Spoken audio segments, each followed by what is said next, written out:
Coaching ছাড়াই BDO Murshidabad জেলার বেলডাঙ্গা থানার বড়ুয়া কলোনির প্রথম এক্সিকিউটিভ অফিসার হলেন গৌরব ভৌমিক। স্বপ্ন দেখতে পয়সা লাগে না, কিন্তু সেই স্বপ্ন পূরণ করতে লাগে রক্ত জল করা পরিশ্রম। কোনো নামী কোচিং সেন্টার ছাড়াই একেবারে সাধারণ পরিবারে ডাব্লিউবিসিএস অফিসার হলেন তিনি 2023 সালে ডাব্লিউবিসিএস পরীক্ষায় এক্সিকিউটিভে র্যাঙ্ক করেছেন 36। যে যার ইচ্ছাশক্তিকে সম্বল করে শুরু হয়েছিল সেলফ স্টাডির লড়াই। সঙ্গে ছিল সিনিয়র দাদাদের পরামর্শ। দীর্ঘ 5 বছরের লড়াইয়ের পর আজ তিনি বিডিও, কিন্তু তার আসল পরিচয় তিনি একজন হার না মানা যোদ্ধা। মনে রাখবেন, দামি কোচিং অফিসার বানায় না, অফিসার বানায় আপনার ভেতরের পরিশ্রম আর জেদ। ইতিমধ্যেই তাকে শুভেচ্ছা জানাচ্ছে পরিবার, পরিজন ও বন্ধুরা। গৌরব ভৌমিকের সাফল্যে গর্বিত বেলডাঙ্গা তথা মুর্শিদাবাদবাসী। খুব ভালো লাগছে। ৩টে অ্যাটেম্প্ট লাগলো এই পরীক্ষাটা দিতে আমার। শান্তি মনে হচ্ছে, মানে একটা স্বস্তির নিঃশ্বাস, এইটুকু। প্রিপারেশনটা নিয়েছিলেন? আমি গ্র্যাজুয়েশনের সময় থেকে এটা শুরু করেছিলাম। যেহেতু আমার বাবা ব্লকে চাকরি করে, সেখান থেকে বাবার কাছ থেকে জানা, এবং পরবর্তীকালে আমাদের স্থানীয় একজন দাদা রয়েছেন প্রতীক মুখার্জি। সেই দাদাটা আমাকে এই পথে সাহায্য করেছে, এবং তার পরবর্তীকালে আরেকজন দাদাও রয়েছে অনন্য বিশ্বাস। এরা দুজন আমাকে গাইড করেছেন, এবং আমার বাড়ির লোক, পরিবার, পরিজন এরা সবাই সাহায্য করেছে, এবং আল্টিমেটলি এই পথটা এভাবেই কেটেছে। কোনো ওই পড়াশোনার মধ্যে যে বলছেন ৩য় অ্যাটেম্প্ট, কোনো সময় ভেঙে পড়েছিলেন যে আর হবে না আমার দ্বারা এরকম? মানে রেজাল্ট বেরোতে সময় নিচ্ছিল। প্রায়ই মনে হতো আর হবে না, হবে না, হবে না। কিন্তু লেগে থাকতে হবে। এই ব্যাপারটা ছিল যে করতে হবে, আমাকে এটা করতে হবে, এই বিষয়টা ছিল। পরিবারের লোক কিভাবে সহযোগিতা করেছে? মানে পরিবারের লোক আমাকে সবসময় আমার সাথে ছিল। আজকেও সাথে আছে, এবং আগামী দিনেও সাথে থাকবে। এরা মানে এরা সবার সাথে সবাই আমাকে প্রচন্ড ভালোবাসে, এবং সব দিক থেকে সাহায্য করেছে। সব দিক থেকে। কিরকম পড়াশোনা কতটা সময় ধরে করতেন?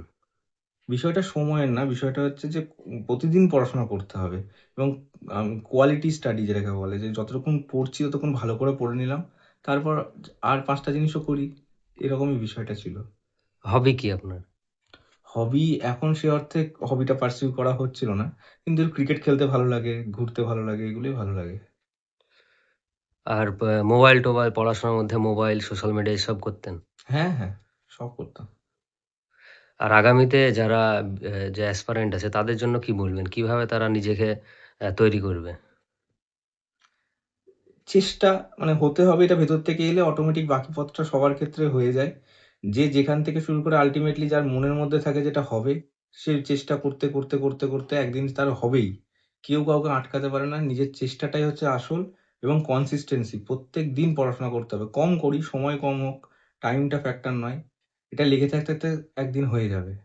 আমার ২১ সালের ১ম অ্যাটেম্প্ট, ২২-২৩ এটা। ২১ সালের ১ম অ্যাটেম্প্টে আমি প্রিলি পাস করেছিলাম। দিয়ে মেন্স লিখেছিলাম, আমার আল্টিমেটলি ইন্টারভিউতে ডাক পাইনি। ২২ সালে এ গ্রুপের ইন্টারভিউ পর্যন্ত গিয়েছিলাম। আল্টিমেটলি হলো না। ২৩ সালে এবার A+B তে ডাক পেয়েছিলাম। দিয়ে আল্টিমেটলি হলো আরকি। আপনার কি মেইন সাবজেক্ট আর অপশনাল কি ছিল? অপশনাল ছিল আমার anthropology. Main subject? Main subject হলো যে গ্র্যাজুয়েশনে? গ্র্যাজুয়েশনে আমি পাস কোর্স থেকে পড়াশোনা করেছি, বহরমপুর কৃষ্ণনাথ কলেজ থেকে। ইন্টারভিউটা কিভাবে প্রিপারেশন নিয়েছিলেন? ইন্টারভিউটার জন্য আমার সিনিয়র যে দাদারা রয়েছেন, যাদের নাম করলাম আমি একটু আগেই, প্রতীকদা, অনন্যদা, এরা। প্রতীকদা আমাকে ব্যক্তিগত স্তরে হেল্প করেছে এই বিষয়টাতে, এবং মানে প্রত্যেকদিন ডেকে ইন্টারভিউ প্র্যাকটিস করাতো। এছাড়াও আমি কলকাতায় গেছিলাম, একটা জায়গায় WBCS মেডিসি বলে রয়েছে, সেখানে সৌম্য স্যার মানে ইন্টারভিউ প্র্যাকটিস করিয়েছিলেন। এইভাবে ইন্টারভিউটা প্র্যাকটিস হয়েছিল, এবং খুবই হয়েছিল। প্রিলিমিনারির জন্য কোনো কোচিং নিয়েছিলেন? না, সে অর্থে আমি কোনো তথাকথিত কোচিং সেন্টারে গিয়ে পড়াশোনা করিনি। আমাকে এই দাদারাই হেল্প করেছে, এবং প্রিলি মেন্স আমি মানে এই দাদাদের জন্যই হয়েছে পুরো বিষয়টা। Self studies? আর সেলফ স্টাডি। তাও দিনে কতক্ষণ পড়তেন যদি গড় এভারেজ? ৪ থেকে ৫ ঘন্টা। এর থেকে বেশি না। ৪-৫ ঘন্টা সলিড পড়াশোনা। এখন তো আপনি বিডিও হতে চলেছেন, মানুষের জন্য কাজ করবেন। সেক্ষেত্রে আপনার অগ্রাধিকার কি হবে? অগ্রাধিকার আমার শিক্ষাটাই ভালো লাগে। মানে শিক্ষার দিকটাতে কাজ করার ইচ্ছা রয়েছে আরকি। মানুষের সঙ্গে কিভাবে আপনি পাশে থাকবেন সাধারণ মানুষের সঙ্গে? এই বিষয়টাতে সরকারি যত সুযোগ সুবিধা রয়েছে, সেটা যাতে সাধারণ মানুষ খুব তাড়াতাড়ির সাথে পায়, এবং একটা মানুষকে বারবার যাতে ঘুরতে না হয় কোনো কাজের ক্ষেত্রে, এইটা আমি দেখার চেষ্টা করব। আপনার নাম? আমার নাম গৌরব ভৌমিক। বাড়ি? বাড়ি বেলডাঙ্গা, মুর্শিদাবাদ। ছেলে আজ বিডিও হবে। কতটা খুশি যখন আপনারা প্রথম শুনলেন, সেই অনুভূতিটা কেমন? আমরা দারুণই খুশি। হুম। কারণ ও আমরা ছোট মানে একদম ছোট থেকে ও দেখছে আমরা যৌথ পরিবারে বসবাস করি। কাকা, পিসি, কাকিমা, বোন আমরা একসাথেই থাকি। সেজন্য ও যখন ১ম ভিডিও হওয়াটা শুনলাম আমরা কিন্তু সেখানেও একসঙ্গেই ছিলাম। কারণ আমরা ঘুরতে গিয়েছিলাম ঋষিকেশে আমরা বসে খাচ্ছি। তখন ওর রেজাল্ট বেরোলো। ওর একজন খুব কাছের লোক ওকে যে মানে এই ব্যাপারে খুব সাহায্য করতো, অনন্য তার নাম, এবং প্রতীক, এই দুজনের নাম আমি বলতে ভুলবো না। ও কিন্তু কোনো কোচিং টোচিং নেয়নি। এই অনন্য এবং প্রতীকের সহযোগিতায় ও আজকে এই জায়গায় দাঁড়িয়েছে। এবং ওর বাবা ব্লকেই চাকরি করে, নওদা ব্লকে। হ্যাঁ, ও বাবার সাথে বিডিওদের খুব ভালো সম্পর্ক, যার জন্য বাবার কাছে বিডিওদের গল্প শুনতো। এবং ওর এইটা একটা অদম্য উৎসাহ, মানে গ্র্যাজুয়েশনের পরেই ওর হয়েছে যে বাবা আমি WBCS পরীক্ষা দেব। ছোট থেকেও পড়াশোনা ভালো ছিল, খুব ভালো তা বলবো না, কিন্তু ভালো ছিল। খেলাধুলায় খুব ভালো ছিল।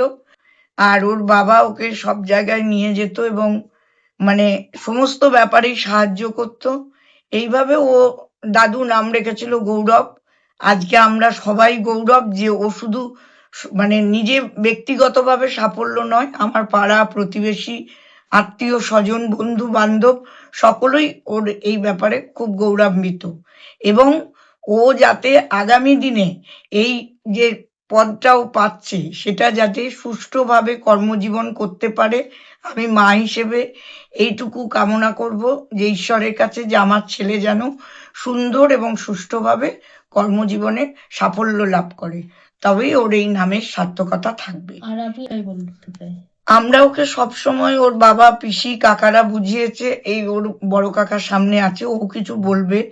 ও খুব ভেঙে পড়তো, তখন ও বোঝাতো যে এই ব্যাপারে ভেঙে পড়লে হবে না, কারণ তোমার বয়স এখন অল্প, তুমি অনেক সুযোগ সুবিধা পাবে, তুমি এই পরীক্ষাতেই সাফল্য এবং জয় করবে।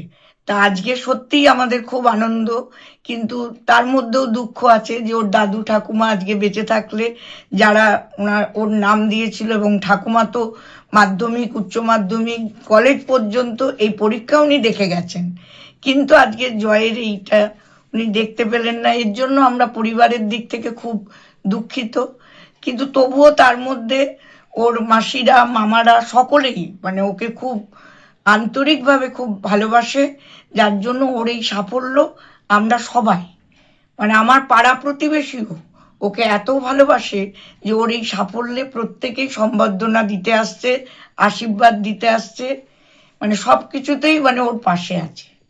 আপনার নাম? আমার নাম ইতি ভৌমিক, আমি ওর মা। গৌরভৌমিক সম্পর্কের দিক থেকে আমার ভাইপো হয়, কিন্তু আশেপাশে বা বাড়িতে সবাই জানে যে ও আমার বড় ছেলে।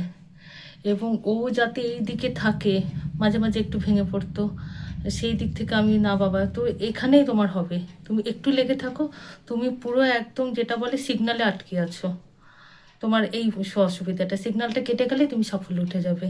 এইটার জন্য সবসময় আমি ওর পাশে, আর নানা রকমভাবে কলকাতা যখন গিয়েছে আমি তো ছিলাম ওর সাথেই পড়াশোনার দিক থেকে। আবার যখন একটু প্রথমে এই গ্রুপে হয়নি, নিয়ে ঘুরতে চলে গেছিলাম যাতে একটু ঠিকঠাক হয়ে যায়, আবার আবার এসে বলেছি পড়তে হবে, পড়তে হবে, আর এখানেই তোমার সাফল্য আছে। আজকে সত্যি আমাদের খুব আনন্দের বিষয়, আমার ভাইপো আজকে এই জায়গায় গিয়েছে। এই আনন্দটা মানে আপনাকে কিভাবে বলবো, আমরা ঘুরতে গিয়েছি, আমার বাড়ি চলে যাওয়ার কথা, আমি আনন্দ ওর সাথে ভাগাভাগি করার জন্য সোজা এখানে চলে এসেছি। পড়াশোনা কিরকম করতো, কিরকম ছিল? পড়াশোনা ভালো ছিল, তবে একদম যে ছোট থেকে যারা বলে যে ক্লাস থেকে ফার্স্ট হয়ে আসে সেটা কিন্তু গৌরব ছিল না।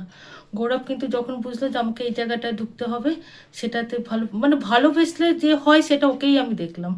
একদম ছোট থেকে আমার ভাইপো কিন্তু ফার্স্ট হয়ে আসেনি, ছোট থেকে নানা রকম ফাঁকিবাজিও ছিল, তার মধ্যে রেজাল্ট ঠিকঠাক আছে, মাধ্যমিকে উচ্চ মাধ্যমিকে ঠিকঠাক আছে, কিন্তু তারপরে ওকে যখন দেখলো যে এই দিকে যাবে, ওর বাবার মোটিভেশন সবার ইয়েতে, তখন ও পড়েছে। কিন্তু পড়েছে বলতে তেমন এই নেই যে সারাদিন বই নিয়ে এসেছে, মানে পুজোর সময় আনন্দ করছে, সব কিছুই করেছে, তার মধ্যে যা যা করার মুভি দেখতে গেছে, কিন্তু যখন পড়েছে আর যেদিন ওদের বেরালো যে এই পরীক্ষা ডেটটা দিল, তখন কিন্তু পুরো সময়টা মানে নিজের বেস্টটা একদম তখন দিয়ে দিয়েছে, যার জন্য আজকে এই সাফল্যের মুখটা দেখতে পেরেছে। আর তার জন্য আমরা সবাই খুব খুশি ভেতর থেকে একদম। কি নাম আপনার? আমার নাম সুচন্দা বর্ধন, আমি সম্পর্কর পিসি। আপনার বাড়ি? আমার বাড়ি কলকাতা যাদবপুর। তো প্রচণ্ডই খুশি। প্রথমত ওর ভিতরে আমরা যে ওর মধ্যে যে সবচেয়ে ওর পড়াশোনার প্রতি খুব অ্যাক্টিভ ছিল। ও পড়াশোনাটা খুব মানে খুব গুরুত্ব সহকারে করেছে এবং খুব সিরিয়াস। এবং আমরা সবসময় ওকে করেছি যে তুমি হবেই, হতেই মানে পারবে, মন ভেঙে হলে হবে না। মানে সাকসেসফুল জীবনে ব্যর্থতা যেমন আছে, সাকসেসফুলটাও আসে। অতএব ও সাকসেসফুল, ও কিছুটা হতো, মানে দুবার দেওয়ার পর যখন ভেঙে পড়তো, তারপর আমরা বলেছি কোনো টেনশন নেই, কোনো ব্যাপার নেই, পাবেই তুমি। এটা নিয়ে কোনো তোমার মানে তুমি 200% স্যাঙ্গুইন থাকো যে তোমার এটা হবেই। তাতে এর সাফল্যতাও পেয়েছে, এটাই হচ্ছে সবচেয়ে বড় এবং আমরা সবাই এর মধ্যে সবাই আমরা খুব খুশি এই ইয়েতে। বড়ুয়া কলোনি প্রথম ভিডিও হচ্ছেন, হুম। তো কি বলবেন এ নিয়ে? এই নিয়ে বলবো যে এটা তো মানে খুব মানে গর্বের বিষয় যে ওখানে ফার্স্ট টাইম কেউ আমার বিশেষ করে আমার ভাইপো এই পদে এসছে। যাক, ভালোই লেগেছে এবং গড়ুয়াকলে আরও কেউ এই ব্যাপারে আরও এগিয়ে আসুক, সবাই এগোক, এটা চাই। কারণ আমাদের পাড়ার নাম আরও উজ্জ্বল হবে। অলরেডি আমাদের পাড়ায় 2-1জন ডাক্তার হয়েছেন, তাতে এবার ভিডিও হওয়ার পর কেউ যদি ডিএম বা IAS IPS হতে পারে আরও ভালো। আমরা চাই আমাদের পাড়া থেকে এরকম সফলতা আসুক, এটাই আমি কামনা করি। আপনার নাম? সুরজিৎ ভৌমিক। কে হচ্ছেন? আমি ওর কাকা।